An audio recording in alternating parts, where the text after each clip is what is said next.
Perfecto. Listo. Hola, buenos días a todas, todos, todes. Bienvenidos al seminario Taller Colombo-Argentino sobre salud pública, salud socioambiental, justicia ambiental, transición de los sistemas productivos agrícolas, pecuarios, mineros, forestales y pesqueros. Este es un evento que se realizará en Magangué, en Bolívar, en la sede de la Universidad de Cartagena entre el 21 y el 23 de octubre. Y como preparación a este evento hemos organizado una serie de entrevistas. Hoy nos acompaña Diana Ojeda, quien es profesora asociada en Sostenibilidad, Ambiente y Desarrollo del Centro Interdisciplinario para Estudios sobre el Desarrollo, CIDER, de la Universidad de los Andes. Diana es economista, historiadora con maestría y doctorado en geografía desde una perspectiva feminista. Su trabajo se ha desarrollado principalmente en el Caribe colombiano y ha trabajado también temas de despojo y temas de extractivismo, y ahora nos va a contar más sobre la investigación que está haciendo sobre pesticidas agrícolas, principalmente sobre el glifosato. Entonces, Diana, bienvenida, muchas gracias por acompañarnos. Y bueno, la primera pregunta es que nos cuentes un poco sobre ti y sobre esta investigación. Hola Sofía, estoy muy contenta por tener esta conversación y bueno, gracias por invitarme a ser parte de las conversaciones que hacen parte de este evento. Creo que es uno súper urgente y muy necesario porque cruza temas muy importantes. Tiene que ver con salud, tiene que ver con medio ambiente, con justicia, cómo pensamos esto en el marco del cambio climático, cómo lo pensamos justamente en relación con la pregunta por la tierra en Colombia. Entonces creo que es súper relevante. Y bueno, tú ya me presentaste, yo he trabajado temas agrarios desde una perspectiva crítica desde hace ya varios años. Me interesan mucho las preguntas por quién tiene la tierra, por qué la tiene, para qué la tiene. Y eso pues en relación obviamente con el agua, con la comida, con el monte. Y bueno, todo esto desde una perspectiva feminista. He estado muy interesada no solo en la pregunta por dónde están las mujeres, que las respuestas casi siempre están ocupando lugares que han sido marginalizados dentro de estos sistemas productivos, con unas cargas además de cuidado, unas responsabilidades gigantescas, pero con pocas posibilidades para decidir sobre sus comunidades, sobre sus movimientos de los que hacen parte, sobre sus barrios, sobre su propio cuerpo. Entonces esa pregunta también ha estado por ahí. Y también trabajo en un área que se llama ecología política, que entiende que los problemas ambientales son problemas que tienen que ver con el poder y viceversa, que no podemos separar lo ambiental de todas estas otras cosas que designamos a lo social, a lo económico, a lo político, sino que más bien hay que pensarlas interrelacionadamente. Yo llegué a este tema de glifosato por justamente hacer análisis de extractivismo en Montes de María.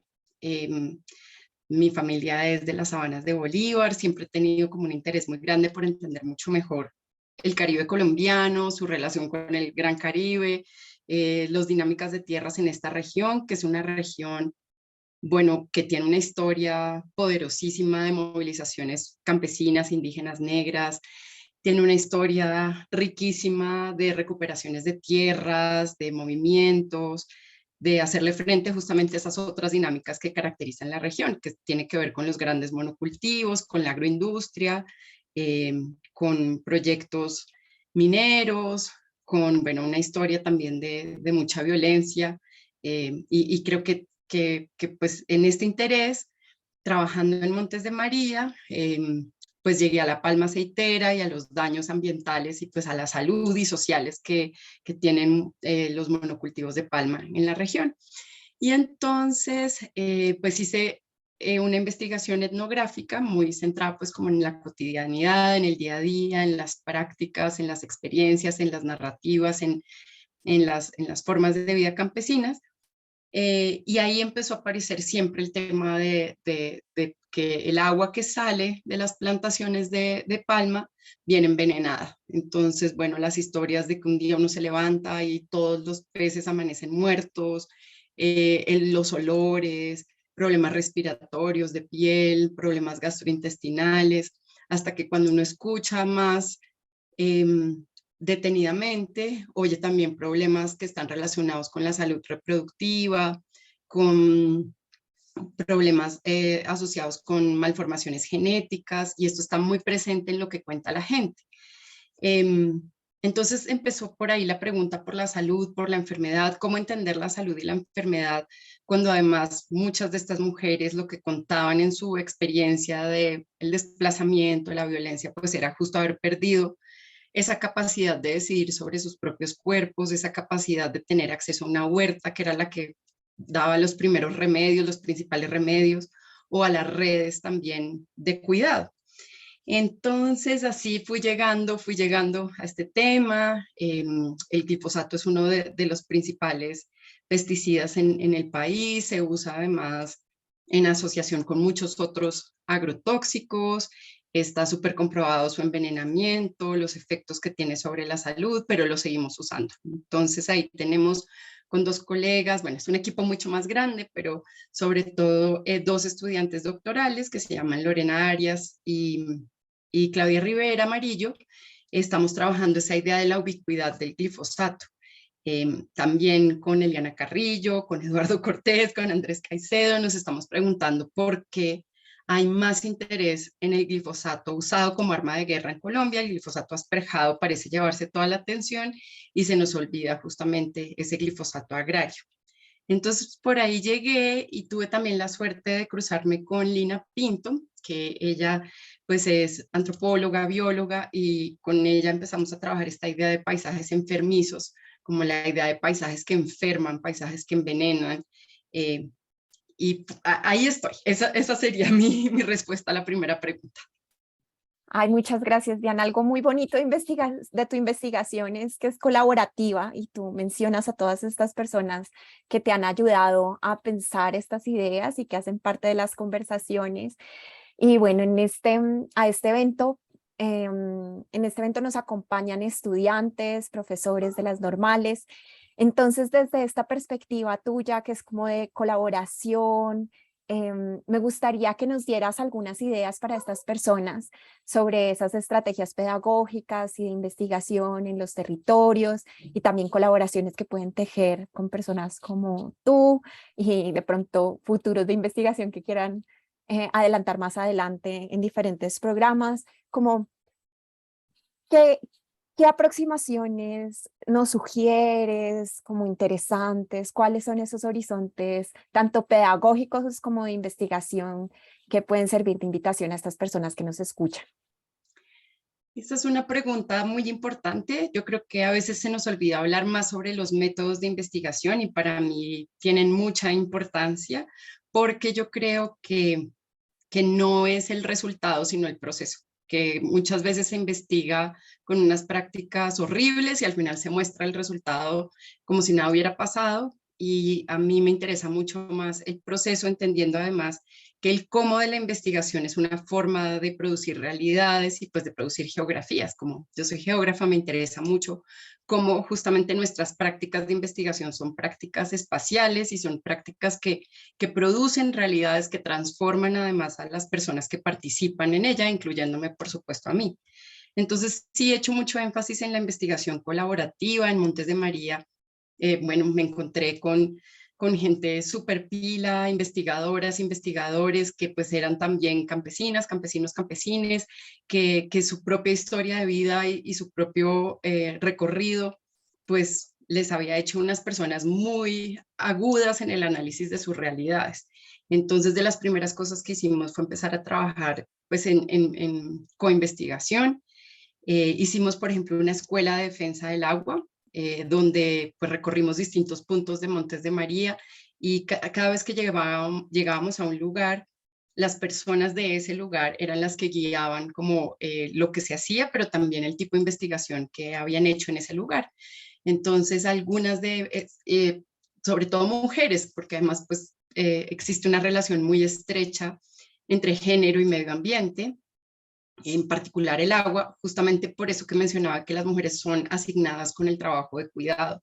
Entonces, eso significa que están a cargo de la comida, están a cargo de recoger el agua, están a cargo del cuidado de niñas y todo eso hace que sean las primeras en darse cuenta cuando hay un problema, las primeras en darse cuenta cuando hay un cambio en la calidad del agua, cuando hay un tipo de comida que empieza a escasear, las primeras en darse cuenta que ya esto no sabe a lo mismo, son ellas por lo general.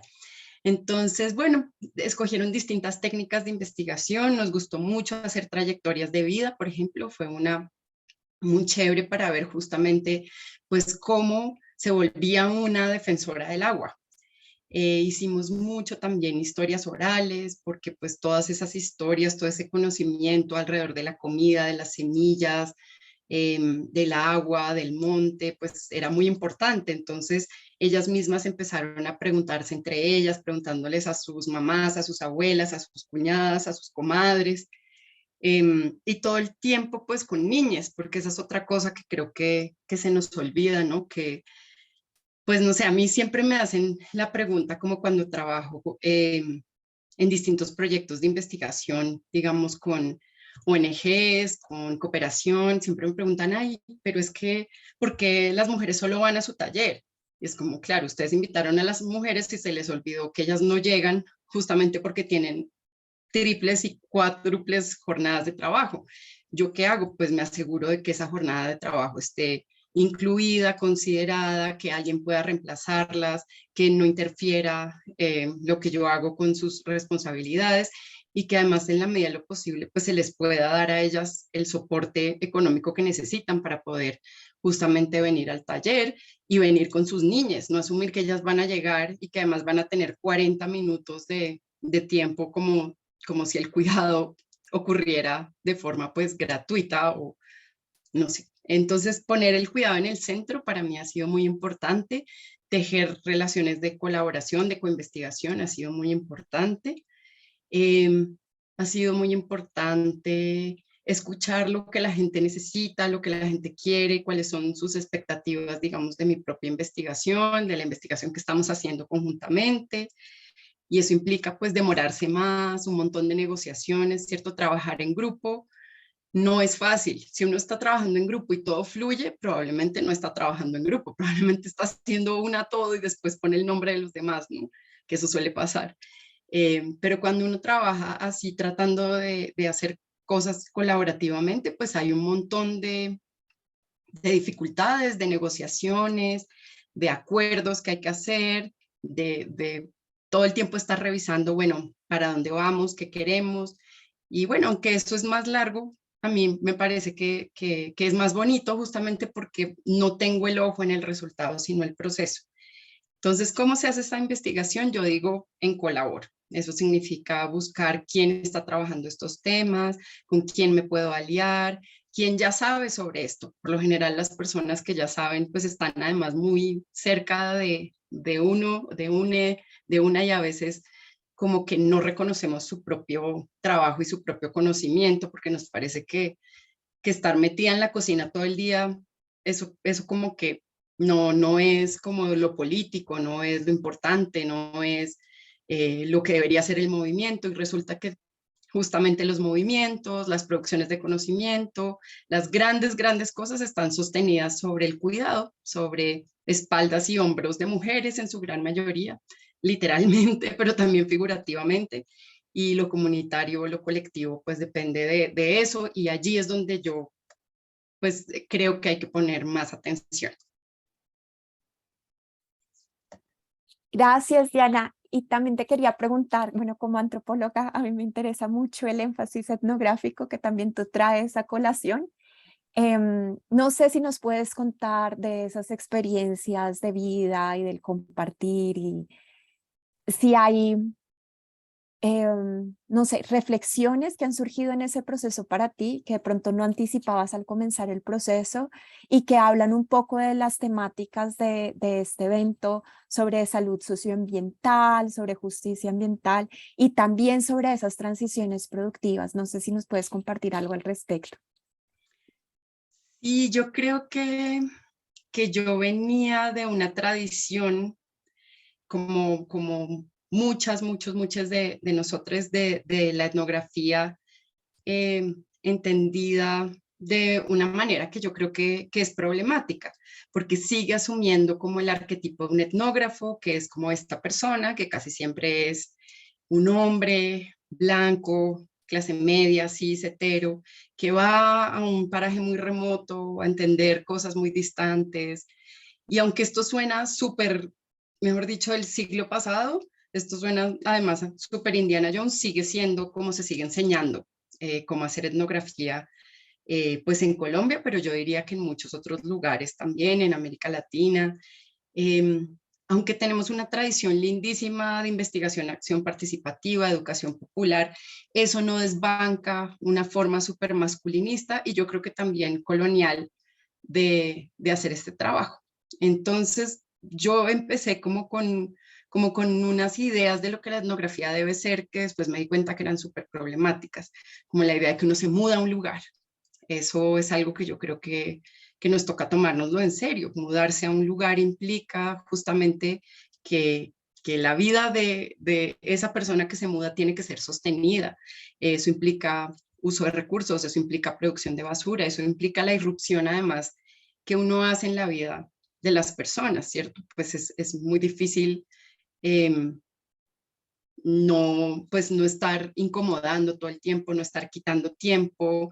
Y si bien la idea es hacer observación participativa, yo creo que fallamos en reconocer pues ese tipo como de premisas, también como ideas sobre la movilidad, que uno simplemente pues se muda y se muda y pues cada vez sabemos que hay menos recursos para hacer ese tipo de investigación. Eh, También otras prácticas muy feas, ¿no? Como de gente que entonces decide que se adueña de un territorio. Entonces no es que tú hayas trabajado en un lugar con la gente de ese lugar, sino que toda una región de un país resulta que es tuya y esas prácticas son muy feas, terminan reproduciendo mucha violencia, muchas prácticas muy problemáticas, pues además en un país en conflicto.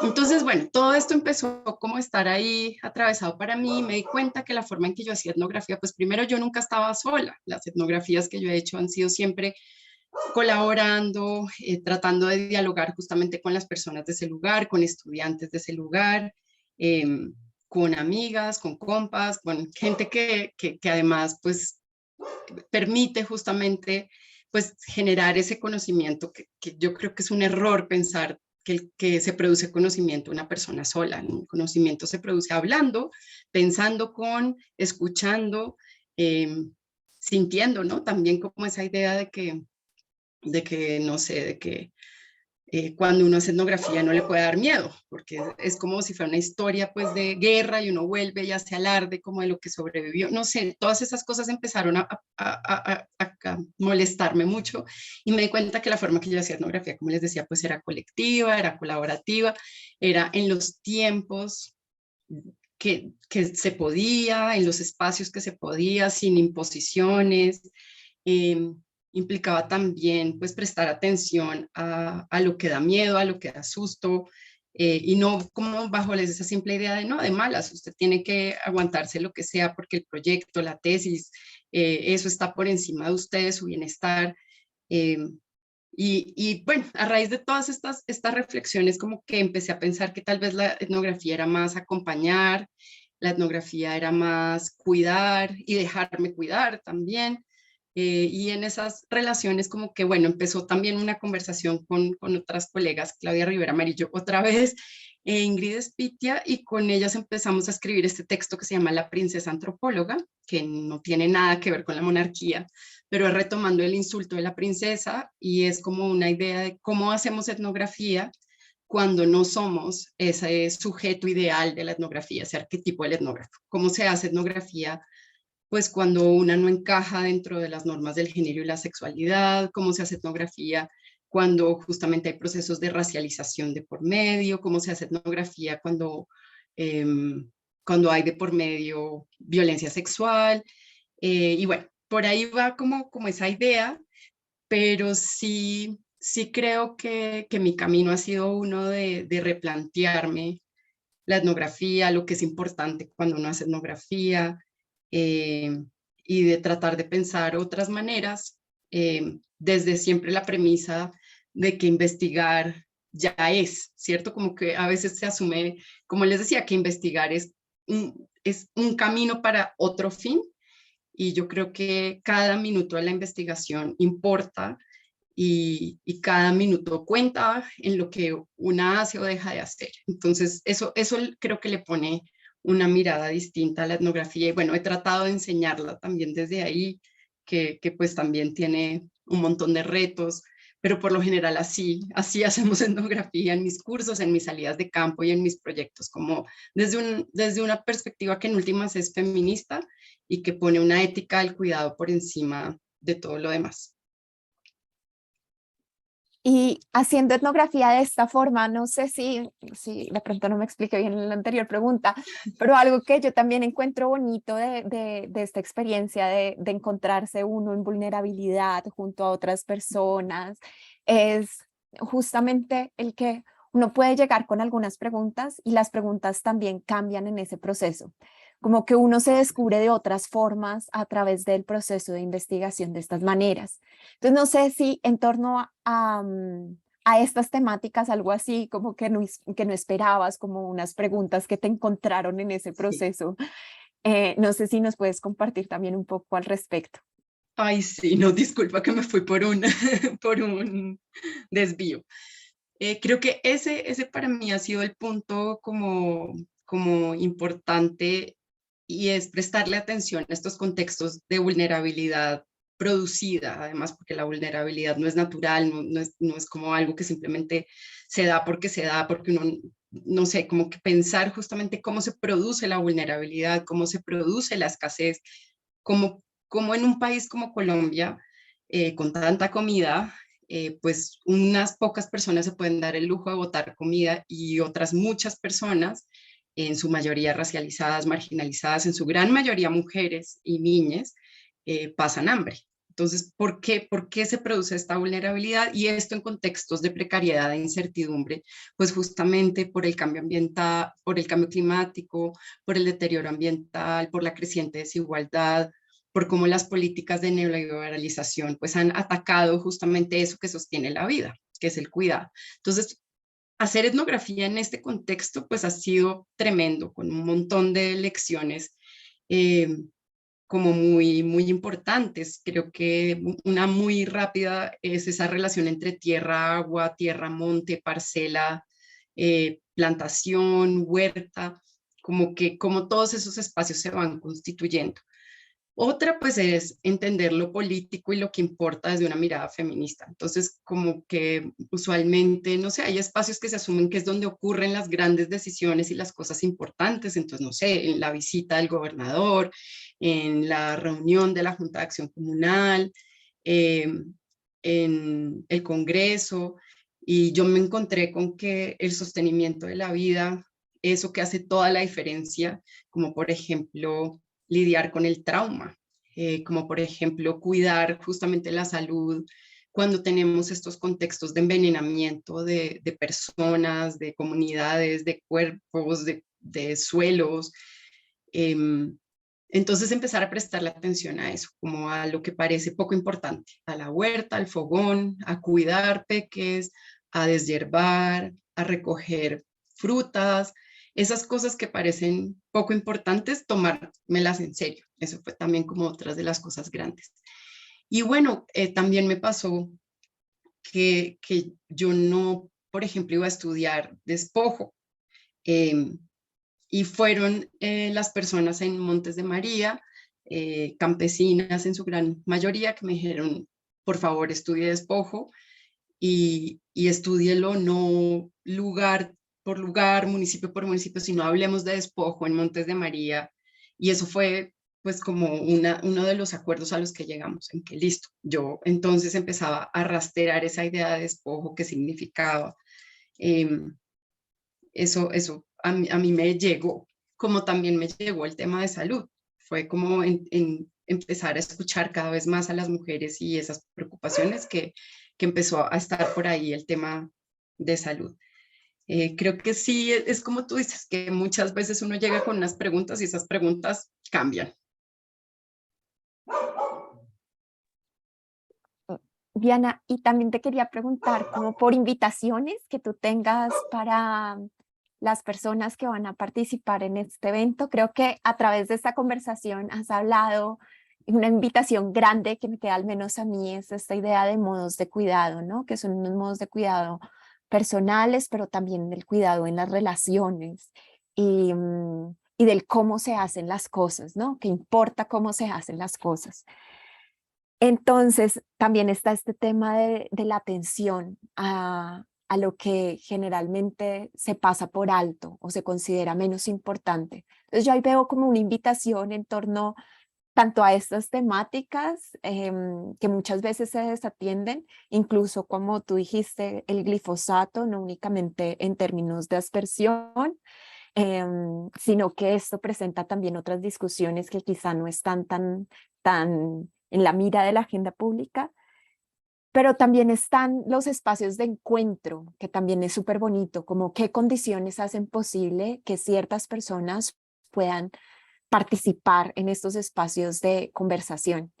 Entonces, no sé si hay invitaciones que quieras ampliar, otras invitaciones que nos quieras hacer, como tanto sobre las temáticas como sobre el cómo nos encontramos para conversar y dialogar sobre estas temáticas. Ay, gracias por esta pregunta porque sí me permite como justamente pues llamar la atención sobre algunos de los puntos que yo considero urgentes cuando estamos hablando de transiciones productivas y de temas socioambientales también en relación con la salud.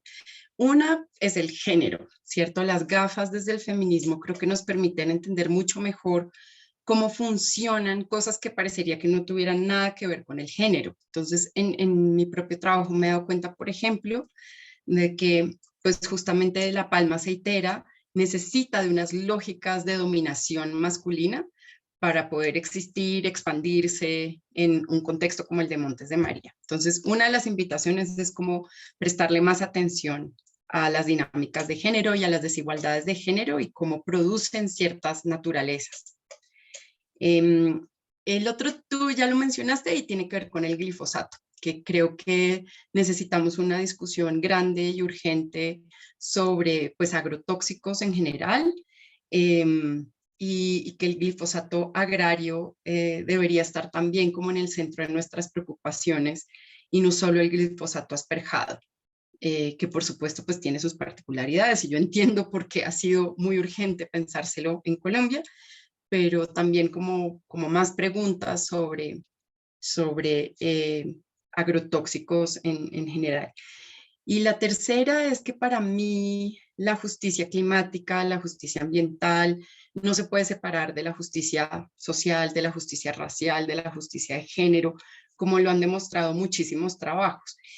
Justo en una conferencia reciente estábamos hablando de justicia agraria climática y cómo estas preguntas por quién tiene la tierra, quién tiene el agua, quién controla, que en Colombia y pues en general en el mundo son preguntas súper importantes para poder pues avanzar hacia construir formas de estar en el mundo viables, sostenibles y pues que valga la pena vivir, ¿no? Pensando ahí también como con muchas de esas intervenciones sobre esta idea de poner la vida en el centro, que es una de esas como objetivos feministas en América Latina. No sé si tienes unos comentarios finales, invitaciones para las personas que nos escuchan, que como te comentaba, hay estudiantes, profesoras, profesores, organizaciones de diferentes tipos, campesinas, ambientalistas, también académicos de diferentes universidades en el Caribe y en diferentes lugares. No sé qué invitaciones finales nos dejas o qué provocaciones.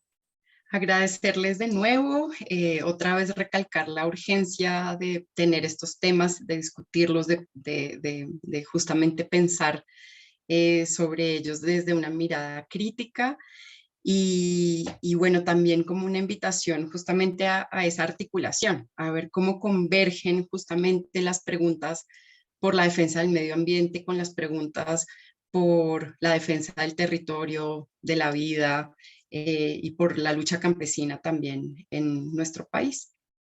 y en América Latina, no solo en Colombia. Bueno, muchas gracias, Diana, y a todas las personas que nos escuchan, que nos ven. Recuerden que pueden dejar sus comentarios, sus preguntas para Diana, que se las haremos llegar y que ella también muy amablemente interactuará con estas. Y bueno, muchísimas gracias y nos veremos en otra entrevista. Gracias a Gracias. ti. Yay. Bye.